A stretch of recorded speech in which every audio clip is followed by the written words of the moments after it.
Normalmente en la República Argentina en nuestra época había 4 millones de población estudiantil. De esos 4 millones, solamente 300.000 hacían los estudios secundarios. De manera que de la escuela primaria a la enseñanza secundaria ya había un descarte de 3.700.000 muchachos. De esos 300.000 iban a la universidad nunca más de 100.000 en todas las universidades. De manera que ya en esa etapa había otro descarte de 200.000. ¿Qué pasaba con estos 3 millones largos que al terminar la escuela primaria no podían ir al secundario porque no tenían medios, porque como la enseñanza era cara, ninguno de ellos podía seguir los estudios superiores? Y estos iban a los potreros, que eran las escuelas de delincuencia más conocidas. Y nosotros no tuvimos delincuencia infantil. ¿Por qué? Porque en Buenos Aires más de 50.000 muchachos tenían sus clubes. Esos clubes los hacía el Estado y se lo entregaba a los vecinos que lo administraban y lo llevaban adelante. Por otra parte, las escuelas profesionales, donde el chico iba, recibía un salario y a la vez estudiaba. Después de recibirse de operario, iban a la fábrica, estaban 3 años. De ahí podían pasar a las escuelas de aplicación, que eran escuelas para formar sobrestantes, jefes de talleres, etc. Después de estar allí, iban nuevamente a la industria y estaban 2 o 3 años y entonces tenían derecho a ingresar a la universidad obrera, de donde salían ingenieros de fábrica en cada una de las grandes especialidades de la industria. Eso fue para la masa. Es decir, en esto se contempló un panorama de conjunto y se hizo la conquista más grande, fue que allí la universidad se llenó de hijos de obreros, donde antes estaba solamente admitido el oligarca, porque la forma de llevar al oligarca es poner altos aranceles, entonces solamente puede ir el que lo paga. Nosotros suprimimos todos los aranceles. Para la universidad no había ni derechos de exámenes ni nada, era gratis, totalmente gratis, el Estado pagaba eso. De manera que tanto el pobre como el rico podía ir. Era un crimen que estuviéramos seleccionando materia gris en círculos de 100.000 personas cuando lo podíamos seleccionar en 4 millones, que hubieran salido más abundantes. Se crea el Ministerio de Educación. Se establece la Universidad Obrera Nacional. Se construye la Ciudad Universitaria en Tucumán. Se crean en Rosario las facultades de Humanidades, Ciencias de la Educación, Medicina, Ciencias Económicas y Matemáticas. Facultad de Ingeniería de San Juan. Ciencias de la Educación en San Luis. Universidad Nacional de La Plata. Ciudad Universitaria en Córdoba. Ciudad Universitaria en Mendoza. Ciudad Universitaria de Buenos Aires. Se suprimen los aranceles universitarios.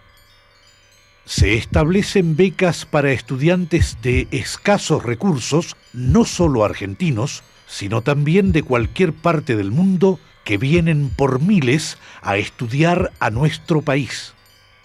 Se reglamentan las Olimpiadas Universitarias.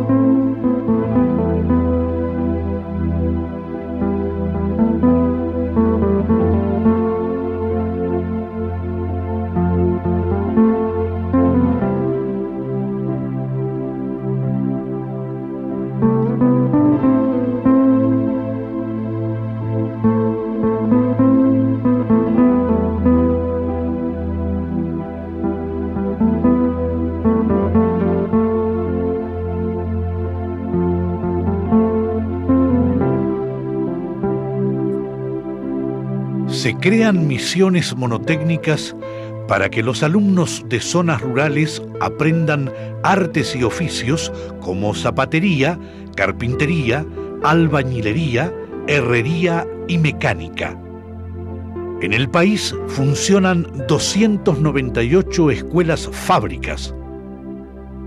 En todo el territorio nacional se crean escuelas y hogares escuelas granja que intensifican la enseñanza agrícola ganadera. Se instalan comedores escolares gratuitos en los centros educativos. Se instaura la obligatoriedad escolar primaria entre los 6 y los 14 años. Se establece la enseñanza preescolar capacitando maestros especializados.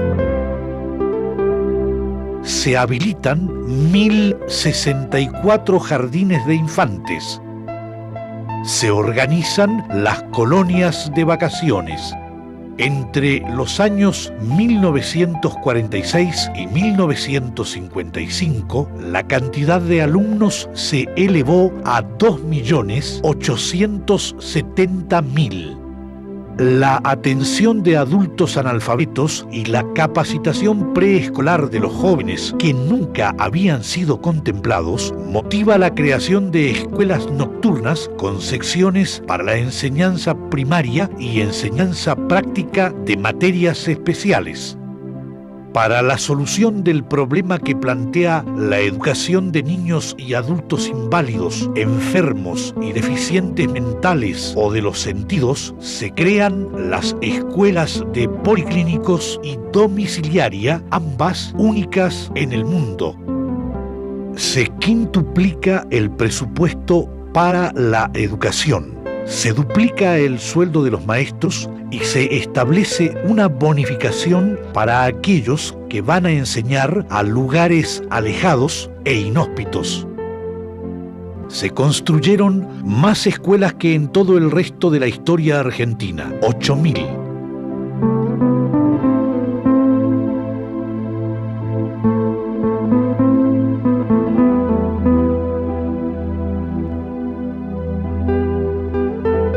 En materia de salud, el pueblo estaba completamente desamparado. El paludismo diezmaba el norte del país. La lepra en el litoral era un problema grave. La sífilis configuraba un verdadero flagelo nacional. En 1946, el índice de mortalidad por tuberculosis era del 200 por 1000. Hasta 1946 no existía en la República Argentina un organismo estatal encargado de velar por la salud de su población. Ante la urgencia, se pone en funcionamiento el tren sanitario Eva Perón, que llega hasta los rincones más alejados del país, cumpliendo una triple misión: asistencial, sanitaria y social.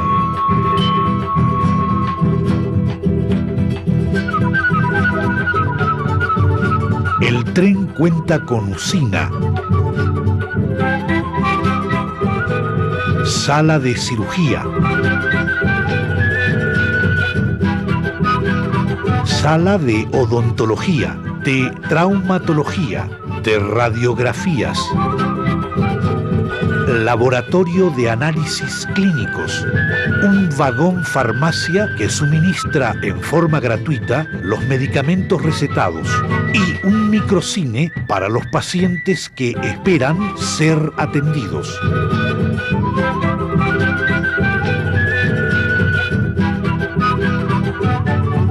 En cada lugar en que hace un alto, los consultorios de orientación derivan a los pacientes a los distintos vagón-salas. De ser necesario, los pacientes son trasladados a policlínicos u hospitales.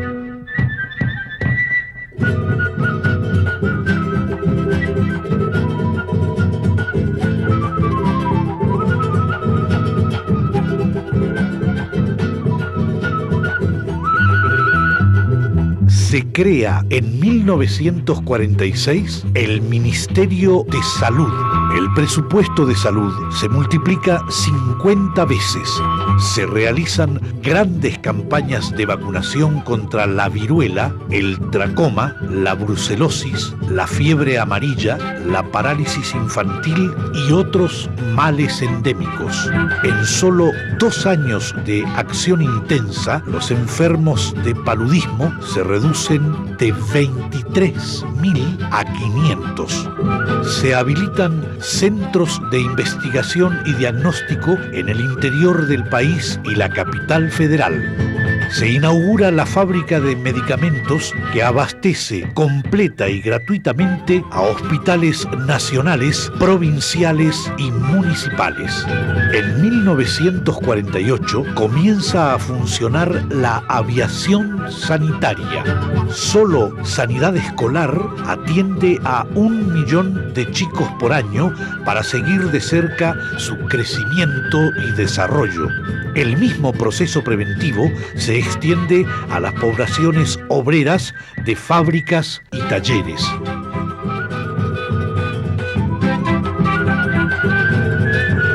Son habilitados más de 100 centros materno-infantiles en la Argentina y en países hermanos como Bolivia y Ecuador. Para atacar el flagelo de la desnutrición, los servicios gratuitos de alimentación atienden diariamente a 380.000 chicos.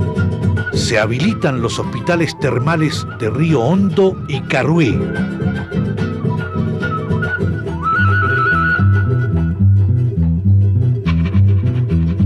Se abren diferentes centros especializados en la lucha contra el cáncer.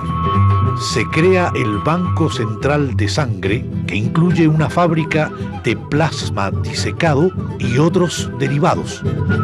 Entre 1951 y 1955 se habilitan 10 nuevos centros sanitarios en todo el territorio nacional con capacidad para atender 570.000 personas. Las 60.000 camas asistenciales que había en 1946 aumentan a 120.000 en 1951 y al promediar 1955 llegan a 180.000. El país contaba entonces con 18 millones de habitantes, o sea, una cama asistencial cada 100 habitantes.